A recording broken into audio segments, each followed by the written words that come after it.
उसे लोग चुप समझते हैं, उसे लोग कमजोर समझते हैं। लेकिन सच्चाई यह है, वह चुप नहीं, वह गहरी है। अगर कोई स्त्री बाहर जाना पसंद नहीं करती, तो क्या वह असामाजिक है, या उसके पास ऐसी मानसिक शक्ति है जो हर किसी के पास नहीं होती? समाज अक्सर ऐसी स्त्रियों को अजीब, असामाजिक या कमजोर समझ लेता है, जो घर से बाहर जाना पसंद नहीं करती। लेकिन क्या सच में वे कमजोर होती है, या फिर उनके भीतर कोई गहराई छुपी होती है जिसे हम समझ नहीं पाते? मनोविज्ञान हमें बताता है कि हर व्यक्ति एक जैसा नहीं होता। प्रसिद्ध मनोवैज्ञानिक कार्ल जंग ने कहा था कि दुनिया में दो प्रकार के व्यक्तित्व होते हैं, अंतर्मुखी और बहिर्मुखी। बहिर्मुखी लोग लोगों के बीच रहकर ऊर्जा पाते हैं, लेकिन अंतर्मुखी लोग, वे अपनी ऊर्जा अकेलेपन से प्राप्त करते हैं। तो जो स्त्री घर में रहना पसंद करती है, वह शायद कमजोर नहीं, बल्कि एक गहरी सोच रखने वाली अंतर्मुखी व्यक्तित्व की हो सकती है। पहली सच्चाई, ऐसी स्त्रियां बेहद संवेदनशील होती है। भीड़, शोर, अनावश्यक बातचीत, यह सब उन्हें थका देता है।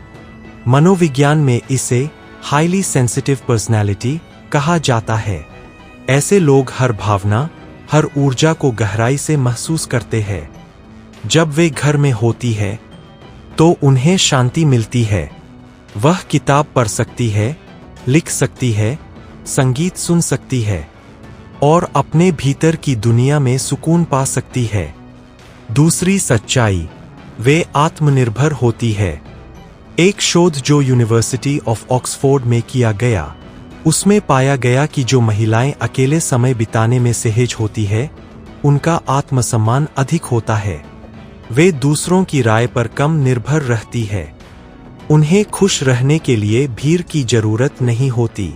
सोचिए, कितने लोग हैं जो अकेले बैठकर खुद का सामना कर सकते हैं? बहुत कम। लेकिन जो स्त्री घर में रहना चुनती है, वह खुद से भागती नहीं, वह खुद को समझती है।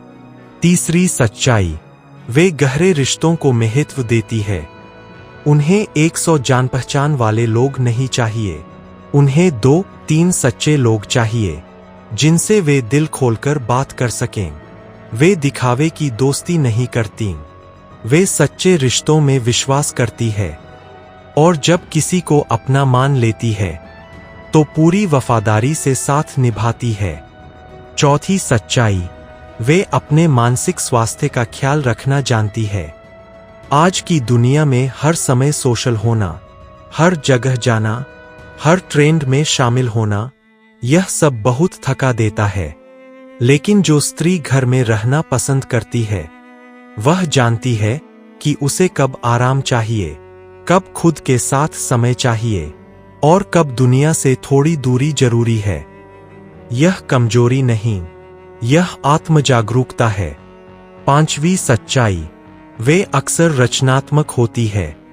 इतिहास में कई महान कलाकार और लेखक अंतर्मुखी थे। अकेले समय में ही सबसे अच्छे विचार जन्म लेते हैं। जब बाहर शोर नहीं होता, तब अंदर की आवाज साफ सुनाई देती है। ऐसी स्त्रियां लिख सकती है, चित्र बना सकती है, संगीत रच सकती है, या बस चुप रहकर भी बहुत कुछ सोच सकती है। छठी और सबसे गहरी सच्चाई, उनमें आध्यात्मिक गहराई होती है। अकेलापन दरअसल आत्मा से जुड़ने का रास्ता है। जब हम अकेले होते हैं, तब हम अपने असली स्वरूप को पहचानते हैं। जैसा कि कार्ल जंग ने कहा था, व्यक्तित्व का विकास एक आंतरिक यात्रा है। लेकिन यहाँ एक जरूरी बात समझनी होगी। अगर कोई स्त्री डर, चिंता या अवसाद की वजह से घर से बाहर नहीं निकलती, तो यह मदद की जरूरत हो सकती है। लेकिन अगर वह अपनी इच्छा से, अपनी शांति के लिए घर में रहना चुनती है, तो यह उसकी स्वतंत्रता है। हर व्यक्ति अलग है। कोई बाहर की दुनिया में खिलता है, कोई अपनी अंदर की दुनिया में। दोनों सही है, दोनों खूबसूरत है। तो अगली बार जब आप किसी ऐसी स्त्री को देखें जो घर में रहना पसंद करती है, उसे कमजोर मत समझिए। हो सकता है वह आपसे ज्यादा मजबूत हो। अगर आपको यह वीडियो पसंद आया हो तो लाइक कीजिए, चैनल को सब्सक्राइब कीजिए और कमेंट में बताइए क्या आप भी घर में रहना पसंद करते हैं।